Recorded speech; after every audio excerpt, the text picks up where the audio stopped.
Assalamualaikum warahmatullahi wabarakatuh. Perkenalkan, nama saya Dr. Haira Utia, spesialis penyakit dalam di Rumah Sakit Muhammadiyah Taman Puring. Saat ini saya sedang mendalami pendidikan konsultan gastroenterohepatologi. Penyakit hati saat ini merupakan concern dari saya karena memang banyak sekali penyakit-penyakit hati yang seharusnya bisa kita cegah komplikasinya dari awal ketika penyakit hati ini diketahui banyak oleh masyarakat. Sehingga concern kami saat ini adalah bagaimana agar pengetahuan tentang penyakit-penyakit hati, baik itu tentang hepatitis B, C, ataupun penyakit-penyakit hati yang tidak terkait dengan infeksi ini bisa diketahui oleh masyarakat secara luas. Sehingga komplikasi atau penyakit hati yang lanjut bisa kita cegah sebelum terjadi.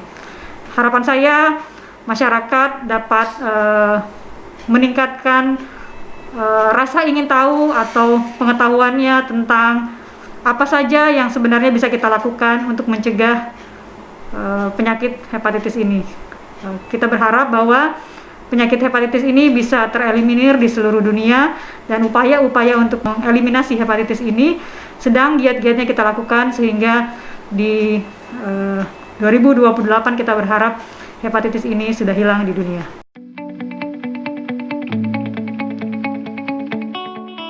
Penyakit hati saat ini concern kita lebih kepada kanker hati, di mana kanker hati merupakan penyebab kelima terbanyak daripada kanker di seluruh dunia dan penyebab kematian kedua akibat kanker di dunia.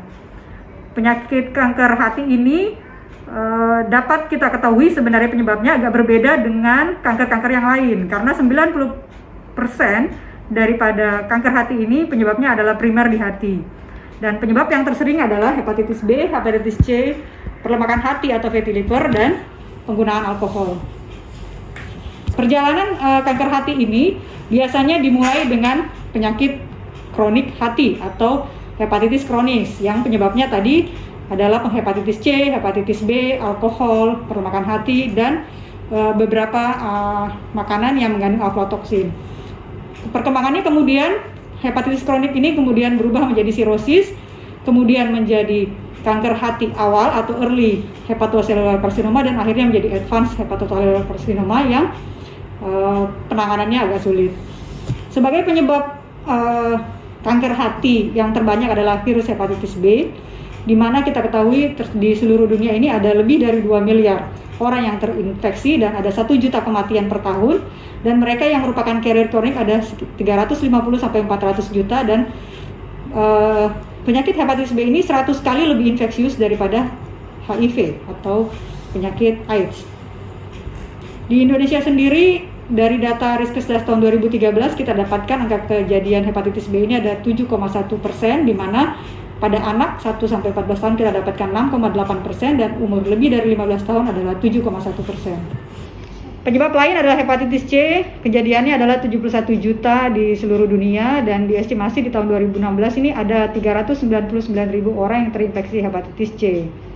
Dan saat ini hepatitis C ini di Indonesia termasuk penyakit yang kronik yang ditemukan di Indonesia.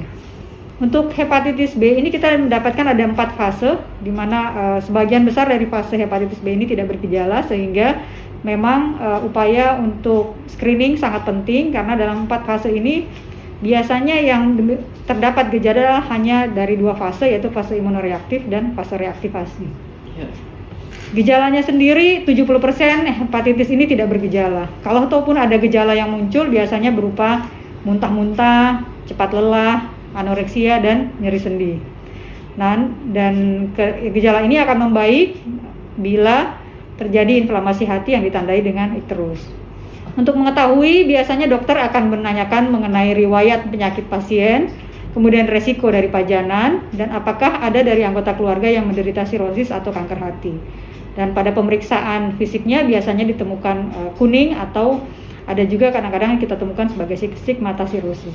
Untuk mengetahui hepatitis B ini biasanya kita lakukan pemeriksaan darah, Kemudian pemeriksaan penunjang lainnya selain pemeriksaan hepatitis B dan hepatitis C serta fungsi hati, kita biasanya melakukan USG dan pemeriksaan transient elastografi atau alat yang kita miliki adalah FibroTouch di Rumah Sakit Muhammadiyah Taman Puring.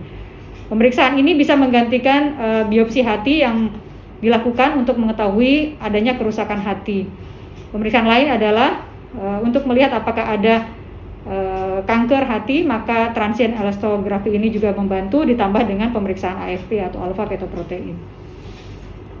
Pemeriksaan elastografi ini, transient elastografi ini dapat menggantikan pemeriksaan biopsi hati dan biasanya kita lakukan pada penderita hepatitis B yang kronis yang merupakan kandidat terapi atau mereka-mereka yang dilakukan surveillance setiap 6 bulan dan juga mereka yang punya resiko terhadap kanker hati di dalam keluarga.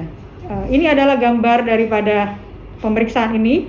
Pemeriksaan ini sangat mudah dilakukan, cepat, mudah, dan tidak menimbulkan sakit dibandingkan dengan pemeriksaan biopsi hati yang banyak menimbulkan komplikasi dan mungkin ada rasa nyeri dan bisa terjadi resiko perdarahan. Pada pemeriksaan FibroTouch ini atau transient elastografi ini kita bisa lakukan cepat hanya dalam waktu 1-5 menit. Salah satu penyebab lain daripada kanker hati adalah perlemakan hati yang saat ini menjadi suatu perhatian serius dari kita karena ternyata perlemakan hati ini bisa berujung kepada kanker hati. Sehingga mengetahui kondisi hati secara dini dan melakukan penata laksanaan terhadap fatty liver ini akan sangat menekan laju daripada kanker hati akibat fatty liver. Dan salah satu faktor resiko untuk terjadinya perlemakan hati ini adalah obesitas atau kegemukan, diabetes mellitus atau penyakit gula, dan dislipidemia atau peningkatan kolesterol. Ini adalah gambaran daripada perlemakan hati yang berujung kepada kanker hati. Jadi tidak jauh berbeda dengan hepatitis B dan C. Penyakit ini bisa berkembang menjadi penyakit hepatitis kronik, kemudian menjadi kanker hati awal, dan akhirnya menjadi kanker hati yang lanjut.